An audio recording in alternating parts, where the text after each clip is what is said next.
Erev Tov, everybody. Welcome to another edition of our Thursday night Parashat HaShavua class. Tonight's shiur, sponsored by Mr. and Mrs. Elisha Atias in memory of his mother, Mrs. Yocheved Atias Zichronah Livracha.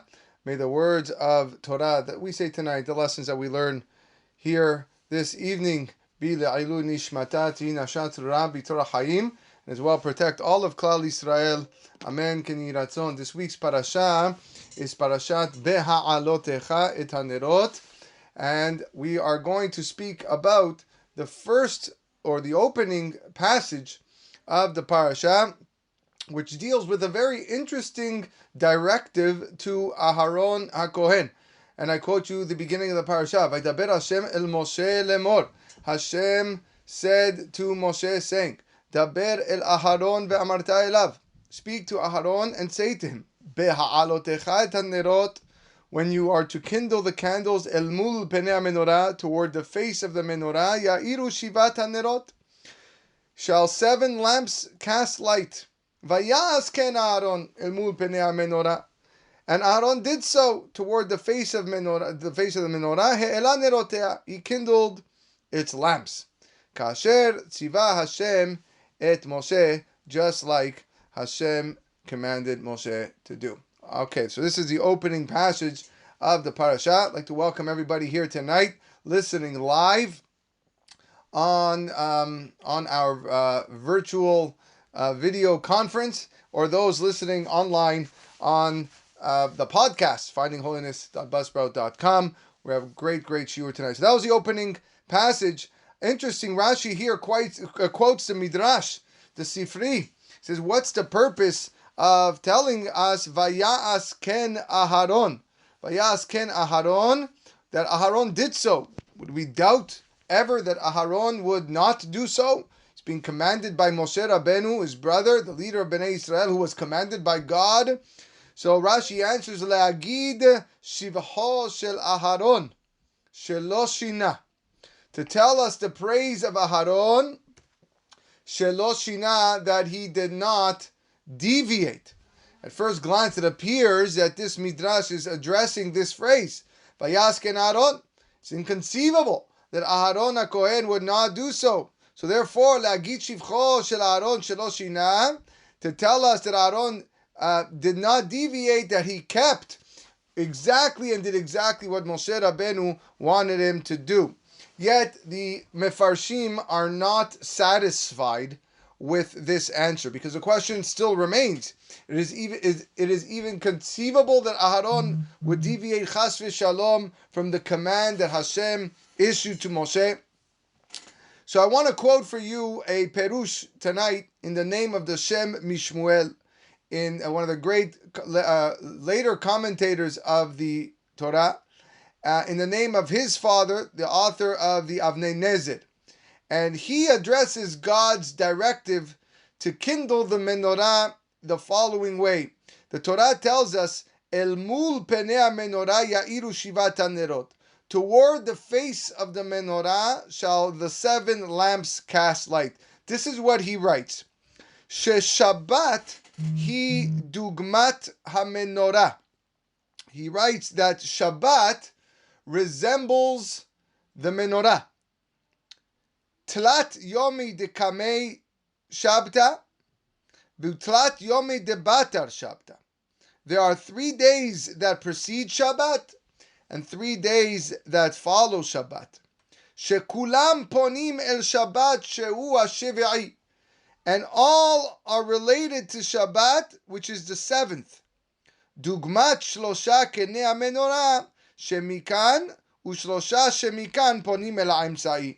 This is reminiscent of the structure of the menorah, where you have 3 lamps on either side facing the center. This is the perush of the Avnei Nezer, quoted by his son, the Shem Shmuel. And we can understand this comment based on a certain Gemara in Masechet Pesachim. There the Gemara actually says that it is permissible to recite Havdalah after Shabbat up to 3 days after the conclusion of Shabbat, up to Tuesday. And there the Gemara explains the 3 days following Shabbat, Sunday, Monday, and Tuesday, that is considered after Shabbat, because they are related to the previous Shabbat. whereas Wednesday, Thursday, and Friday are referred to as before Shabbat because they are related to the Shabbat that follows them. The Arizal actually says something very similar in his Sefer, the Pri Etz Chaim. Wednesday, Thursday, and Friday are referred to before Shabbat. So right now is Thursday, or tonight will be Friday, and therefore it's considered Lifnei Shabbat because these days draw the Kedusha from the Shabbat that immediately follows. The Kedusha that takes place on Wednesday, Thursday, and Friday is drawn from what's about to come. On the other hand, Sunday, Monday, and Tuesday are referred to as after Shabbat because they derive their Kedusha specifically from the Shabbat that preceded them. And that's what he writes. So what does he say, the Arizal? He continues and says that on Wednesday, one should have in mind to receive an additional nefesh, an additional soul, a part of our soul from the upcoming Shabbat. On Thursday, one should have in mind to receive the ruach, which is a level higher. And on Friday, a person should have in mind to receive an extra neshama. And by doing so, by attracting and absorbing this nefesh, ruach, and neshama, one will benefit from these three additions on the upcoming Shabbat. In similar fashion, a person must draw from the kedusha of the previous Shabbat for the 3 days that follow, Sunday, Monday, and Tuesday. On Sunday, he should have in mind to continue the enlightenment, illumination from the additional neshama from the previous Shabbat. On Monday, he should continue that light from the additional ruach. And on Tuesday, he should have in mind to continue the enlightenment from the additional nefesh associated with the previous Shabbat. This is all written in the words of the words of the Arizal. In fact, for those who have the custom, I have the custom to recite a piyut on Friday night following Bar Yochai. Many of you listening may have this custom as well. The piyut of Azamer Bishvachin Leme'al Gofitchin. It's a piyut written by the Arizal that has to do completely with Shabbat. In fact, the whole song or piyut of Lemivtza al Rifta, which the Moroccan Jews sing prior to breaking the bread, Lemivtza al Rifta, it's actually 4 stanzas from this piyut.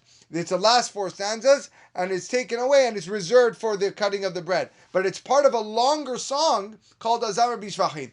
In that song, Arizal writes, Yemina usmala ubenaihu kala, that there are days preceding the Shabbat to her right, Yemina, and there are 3 days that follow Shabbat to the left, that's usmala, ubenaihu kala, and in the middle is the kala, is the bride. So Shabbat Kodesh resembles a bride standing in the middle of a 7-day week. The other 6 days, on the other hand, surround her on both sides. The 3 days, Wednesday, Thursday, and Friday, stand to the right of Shabbat, and the 3 days, Sunday, Monday, Tuesday, stand to the left of Shabbat. So says Yavne Nezer that the structure of the menorah reflects this format. The central lamp constitutes the body of the menorah. That alludes to Shabbat Kodesh, which is the central focus of the week. And the 3 lamps that emanate from the body of the menorah to its right represent the 3 days that precede Shabbat, and the 3 lamps emanating from the left represent the 3 days that follow Shabbat, Sunday, Monday, Tuesday. And that's the idea behind Hashem's command, Beha'alotecha et hanerot el mul penei menorah ya'iru shivat hanerot. When you kindle the lamps toward the face of the menorah, shall 7 lamps cast light. In other words, the 3 lamps to the right of center and the 3 lamps to the left of center should all lean towards the center lamp. And this way, all days of the week will be connected, and the 6 weekdays will derive their holiness, kedusha, their sustenance, their power from the day of Shabbat. Yemina usmala ubenayu kala. From the right and the left, and in the middle, you have the bride between them. We can also, from here, suggest a practical explanation for the menorah's shape and the form and the practice of lighting the lamps. like we said, Beha'alotecha et hanerot el mul penei menorah ya'iru shivat hanerot, each lamp facing the center lamp.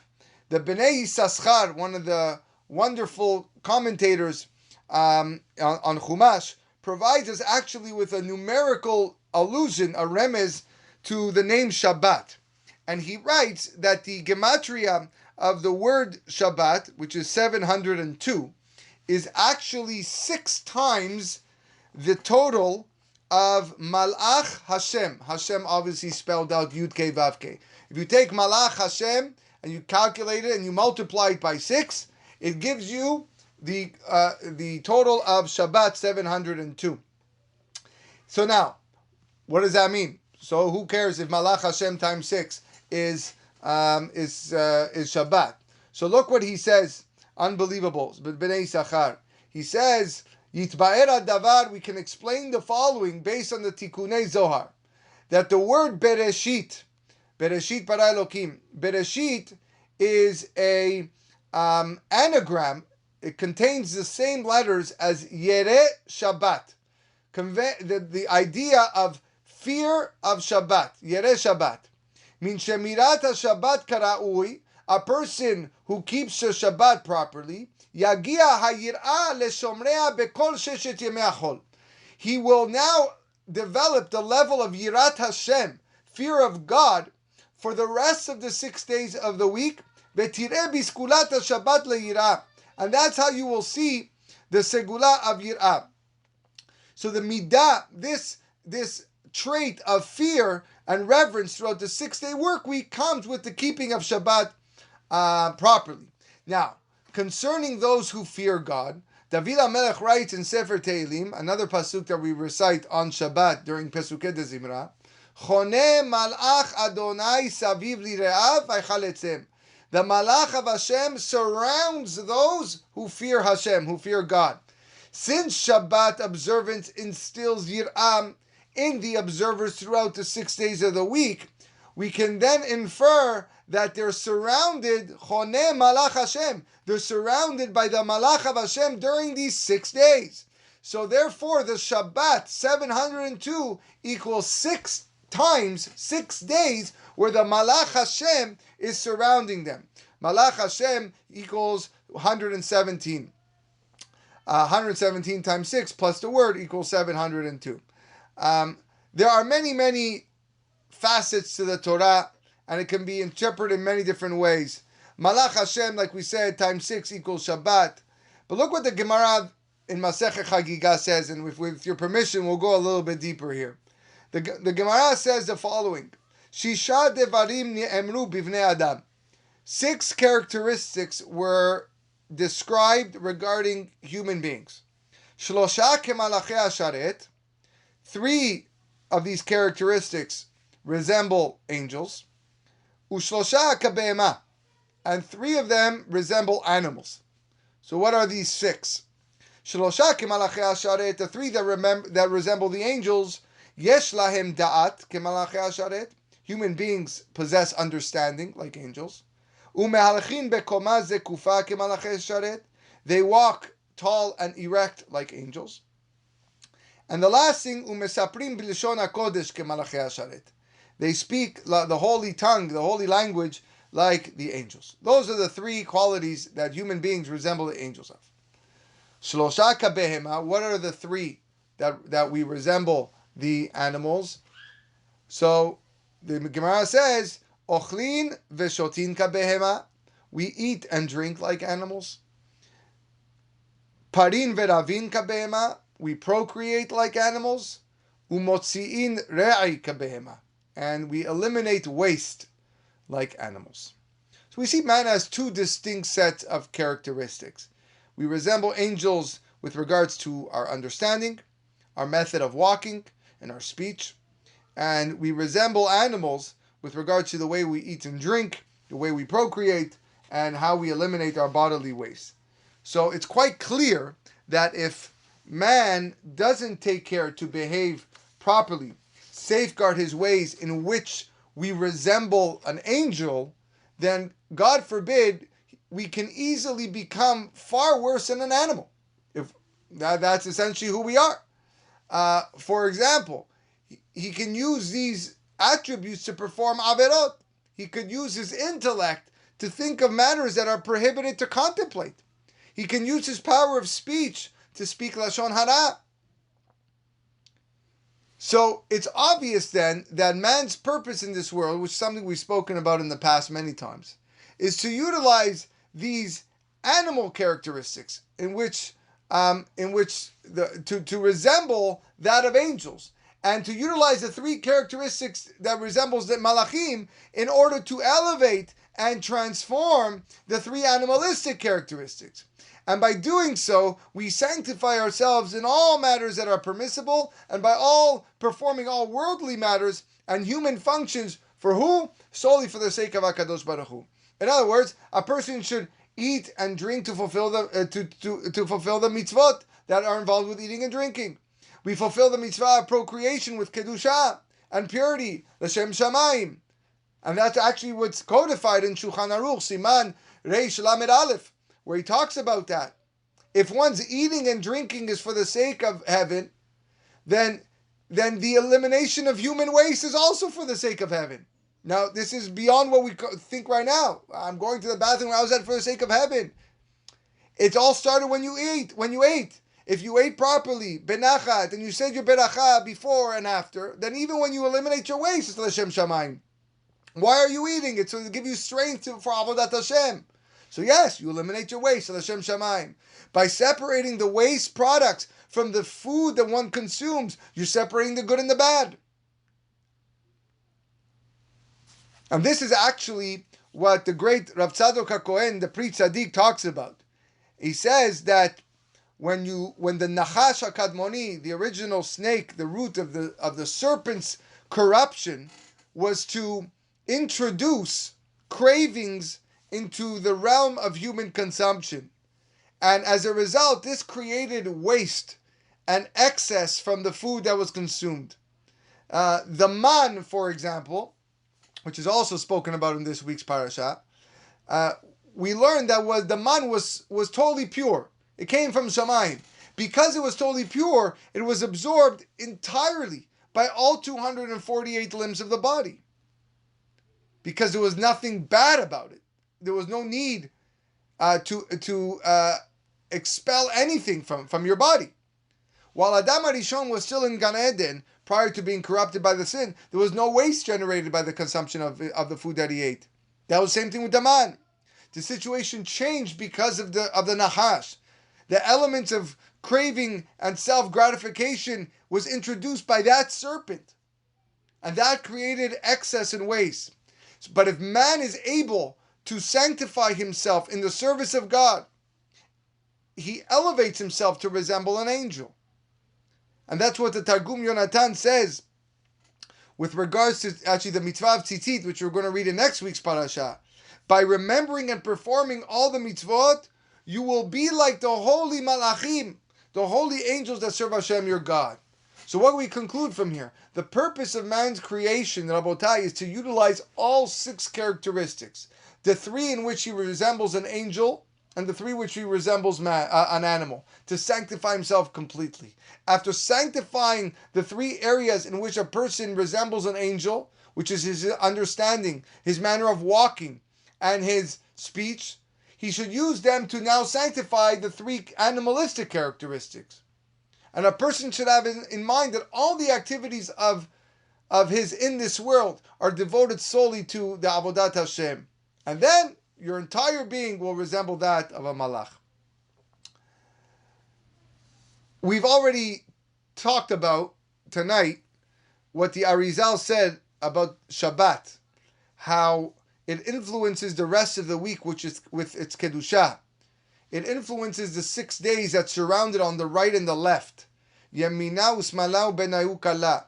3 days to the right, 3 days to the left, and the bride in between. Maybe we can also suggest that the kedusha of Shabbat possesses the power to extend kedusha to the remaining 6 days of the week, and that allows us to sanctify 6, not coincidence, 6 characteristics. Not only what he resembles with like an angel, but even those which he resembles like an animal. to attain the status of an angel.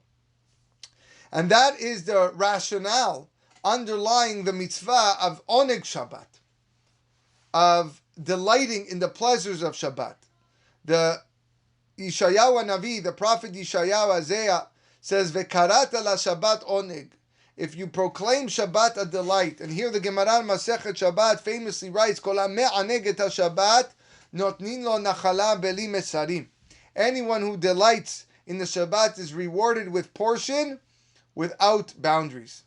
Seemingly, since Shabbat is a day of Kedusha and represents a brit, a covenant between God and Bnei Israel, you would think that would make more sense to divorce ourselves from earthly matters, from food and drink, and we should just engage in Torah study all day. But that's not what God's will is. God's will is that we occupy ourselves on this day with worldly matters. Due to the Kedusha of Shabbat, we are able to sanctify the mundane, which is related to our earthly body and our earthly experience. And that's how we're able to extend the Kedusha of Shabbat also to the 6 days of the week which surround Shabbat. This is precisely the reason why God gives us a neshama yetera, an extra neshama on Shabbat. It allows man to sanctify the matters of this world too. Rashi in Masechet Betzah, who talks about this neshama yetera, what does Rashi write? Neshama yetera, rochav lev limnucha ulesimcha beliyot patuach larvacha. This additional soul that is received on Shabbat brings serenity. It allows a person to be more relaxed, more joyous. Ve'yochal ve'yishteh ve'en nafsho katza alav. Enables him to tolerate more food and drink. Seems very odd, very strange. The purpose of a new neshama to enable man to eat and drink more? That's what it is? That's what Rashi just said. Indeed it is. Our rabbis tell us that throughout the week, the body and the neshama are at odds with one another. The physical, the material body craves food, and the spiritual neshama shuns food. But on Shabbat Kodesh, due to the mitzvah of Oneg Shabbat, even the spiritual soul delights in food and drink. And based on what we said, what we can say is the neshama yetera on Shabbat does not shun food. By sanctifying yourself through the food and drink on Shabbat, a person extends that kedusha even to the mundane, to the not holy, to the earthly matters throughout the rest of the week. So he becomes an angel, even regarding the animalistic characteristics, which include eating and drinking. And that's why a person is able to better serve Hashem, which is a tremendous benefit to the neshama. This helps us understand a problematic midrash that in Dvarim Rabbah that says that a person might have thought that Hashem gave us a Shabbat to our detriment. We are taught this is not so. By sanctifying Shabbat with food and with drink and clean clothing, we're rewarded. This is what the midrash writes. Chachamim are perplexed with this Mishnah. What do you mean? How could a person possibly think, God forbid, that Shabbat was given to us for our detriment, to the point that God has to reassure us that no, it's to our benefit. But based on what we just said, it makes sense. A Jew wishes to serve Hashem properly, fulfill the mitzvot of Torah, has to sanctify himself even regarding all that is permissible, and has to separate himself from all worldly matters. That's what he has to do. Kadesh atzmecha bemutar lach. Sanctify yourself by refraining from what's permitted to you. Now, if that's the case, a person might ask, why does God encourage us to delight in food and drink on Shabbat? Won't that enhance our temptations for the rest of the week? For the Yetzer Hara? If I drink wine on Shabbat and I enjoy wine, maybe that's going to cause the Yetzer Hara to allow me to drink wine more and more on Shabbat. So what is it? So what should I do? In fact, the Gemara tells us, En arid nohem mitoch kupat shel teven Ela mitoch kupa shel basar. Famous line of the Gemara. A lion doesn't roar amid a basket of straw. A lion roars when he sees meat.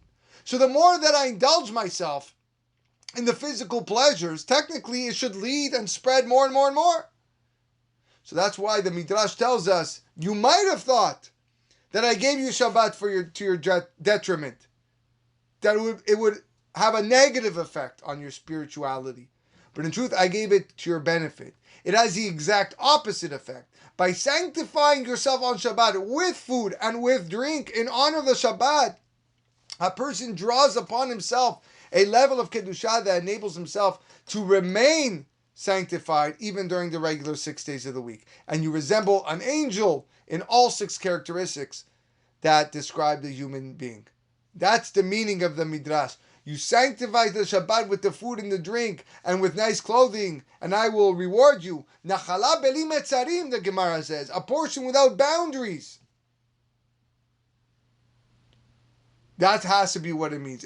He's not limited to sanctifying himself within just the 3 characteristics regarding how a man resembles a malach, but even the animalistic characteristics, that becomes sanctified.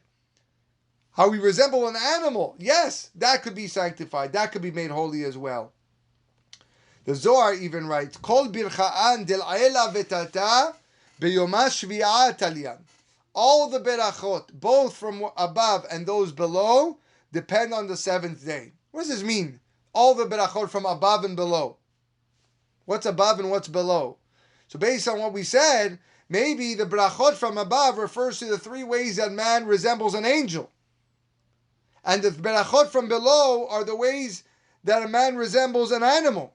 And in order to transform all the berachot, which man can use to serve Hashem exclusively with the utmost kedusha, hakol b'shvi'at talyan, it is necessary to rely on Shabbat Kodesh. HaKadosh Baruch Hu informed Moshe Rabbeinu that he has a special gift in his treasure room, which he wishes to bestow upon Am Yisrael, and that's the Shabbat. In the merit of Shabbat Kodesh, a person merits sanctifying himself even during the 6 days of the week. So there's no greater gift for a Jew. Shabbat enables him to serve Hashem like an angel at all times. Let us go back to where we started with the Menorah. We learned that the Menorah, the central lamp, which constitutes the body, the central frame of the Menorah, represents Shabbat Kodesh. Kedusha is drawn from it to extend to the other 6 days of the week which surround it. And let's say that these 3 branches emanating from the right side of the Menorah represent man's 3 angel-like characteristics. And the 3 branches that emanate from the left side of the Menorah represent man's 3 animalistic characteristics. And now, HaKadosh Baruch Hu's command to light the menorah precisely in the following manner. Beha'alotecha et hanerot. When you kindle the lamps, el mul penei menorah, toward the face of the menorah, ya'iru shivat hanerot, shall 7 lamps cast light. When you follow this procedure, you're able to extend the Kedusha from the central lamp, representing Shabbat Kodesh, to the 3 lamps on the right side of the menorah, and the 3 lamps on the left side of the menorah. And through that, a man is able to sanctify himself in all 6 characteristics, transforming himself into what? Into Malach Hashem. Because Malach Hashem times 6 is Shabbat.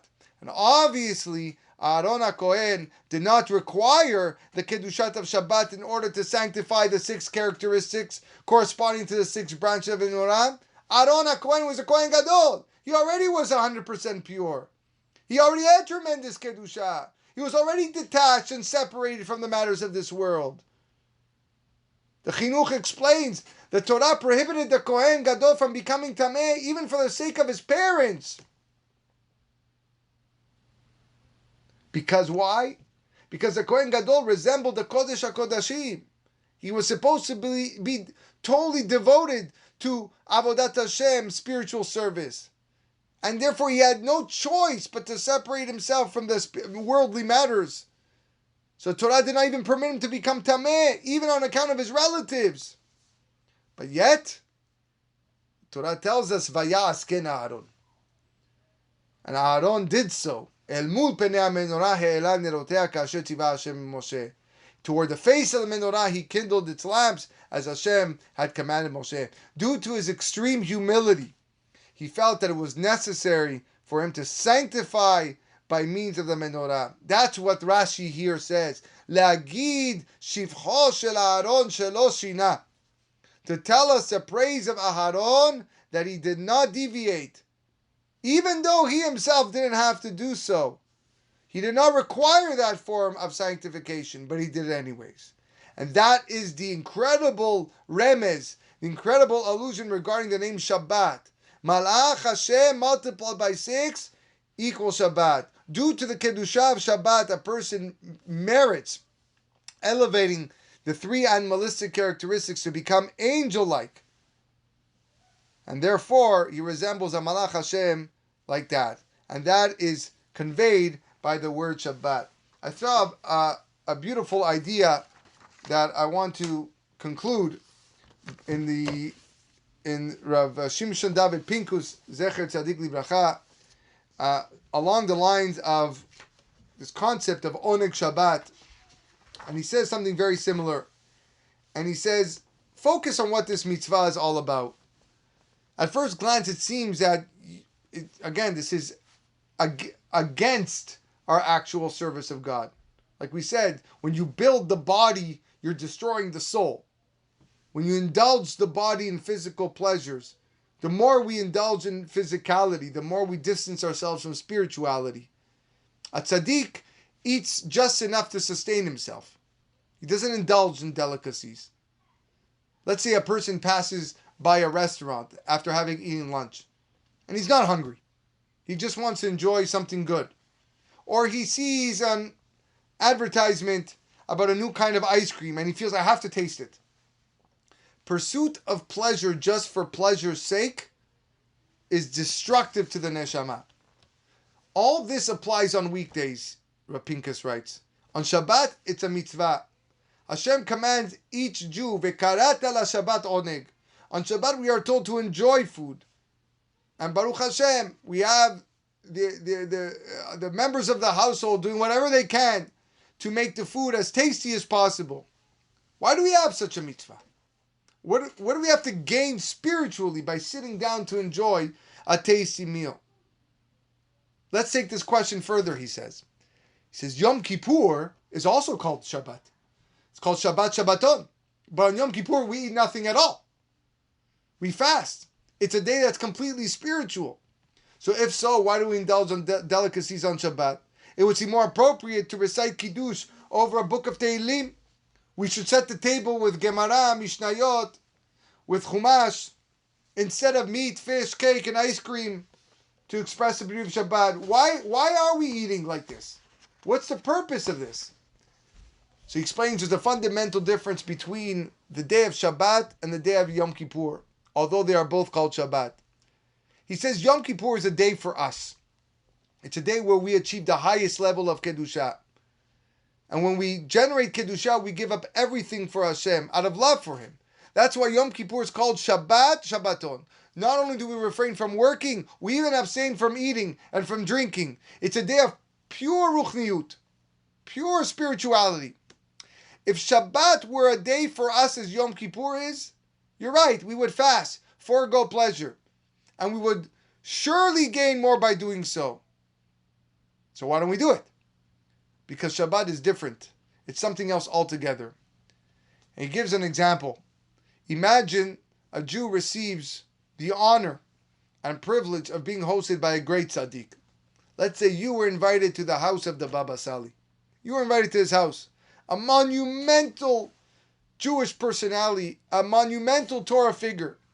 The Baba Sali is so fond to see you, and he's thrilled to have you over. Shalom Aleichem, Baruch Haba, come in. I'm so happy you came. I want you, you're going to eat dinner with me. Shabbat dinner Friday night. And the Baba Sali goes into the kitchen and he says to his wife, you know who's here? Shlomo came from shul. He's joining us. He's going to have Shabbat dinner. Please, make it so special. Wow. What an honor. Where's Zechut? So, the Baba Sali and his wife come with all these beautiful dishes of food, and he serves it, and he places it before you. Please eat, eat, eat. Imagine if the guest responds, Kvod Harav, thank you so much, but I'm really trying to cut down my intake of tasty food. I'm working on my midot of prishut, of separation.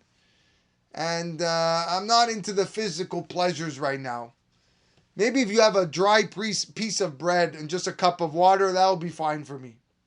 Would anybody in their right mind do that? Nobody. It's not the way to behave. When a person is in his own home and wants to work on being more spiritual, then indulging yourself in rich food is not the way to do it. No question. The less he eats, the better off he is. But when you're in the home of a tzaddik, you put your personal preferences aside. A great tzaddik invited you, the Baba Sali invited you to dine with him.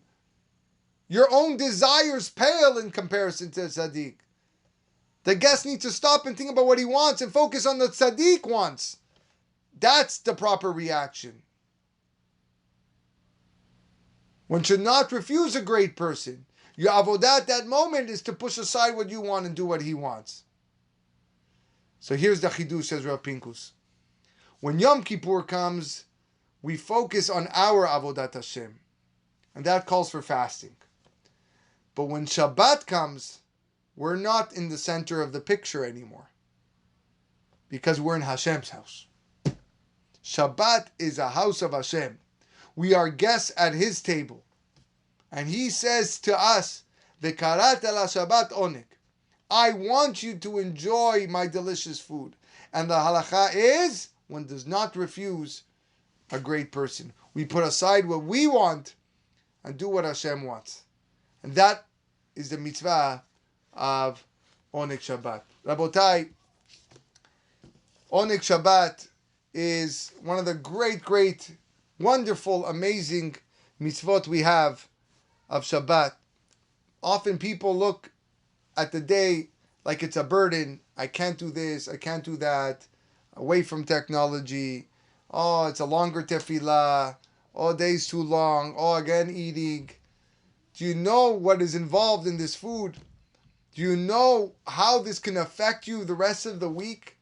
Don't you know that you got 3 days to the right and 3 days to the left? Ubenaihu kala, and in the middle you have the bride. El mul penei Menorah ya'iru shivat hanerot. We draw the kedusha from the center, from that center lamp. It all comes from there.